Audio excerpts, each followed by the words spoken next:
বিহারে ভোট শেষ আর এবার বাংলায় ভোট আসন্ন। কি ভাবছে রাজ্যের আমজনতা? ঠিক কোন কোন ইস্যুতে ভোট দেবেন তারা ভেবে রেখেছেন।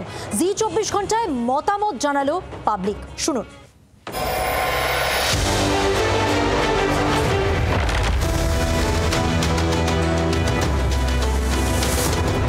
সরকার যা কাজ করেছেন পশ্চিমবাংলার জন্য, গৌতম দা আমাদের এই যা উত্তর হাওড়ার জন্য যা কাজ করেছেন, আগামী দিন উনি থাকবেন, আরো বেশি ভোটে উনি জিতবেন। উন্নয়নের নামে কিচ্ছু হয়নি, শুধু উন্নয়নের নামে এখানে লুটপাট ছাড়া আর কিচ্ছু হয়নি। এখানে বাংলার লোক দিদিকেই চায়, আর কাউকে পছন্দ করে না। এই 5 বছরে টিএমসি কোনো কাজ করেনি। অল্প বৃষ্টিতে রাস্তায় জল জমে যায়, সব ভ্যাট তুলে দিয়েছে, রাস্তায় জঞ্জাল পড়ে থাকছে। এবার মানুষ পরিবর্তন চাইছে।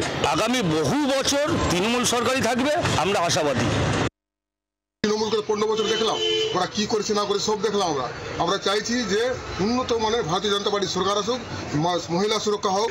হরিশঙ্কর 46 বিধানসভায় যতই যা ঝড় আসুক বা যত কিছু আসুক, তৃণমূল কংগ্রেস ছাড়া অন্য কোনো দল জিততে পারবে না। মানুষ যে পরিবর্তন চেয়েছিল, সে পরিবর্তন আসলে মানুষের মধ্যে বা এই বাংলার সমাজ ব্যবস্থায় কায়েম হয়নি।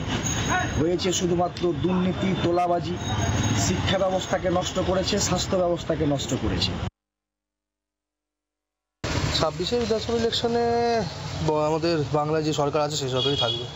তো যেমন আছে তৃণমূল সেরকমই থাকবে। মমতা উন্নয়নের কান্ডারি, আমাদের লক্ষ্মীর ভান্ডার তো দিদি দিচ্ছেন, সামনে এসআইআর, এই সব নিয়ে তো মনে হয় যে তৃণমূলই থাকবেন।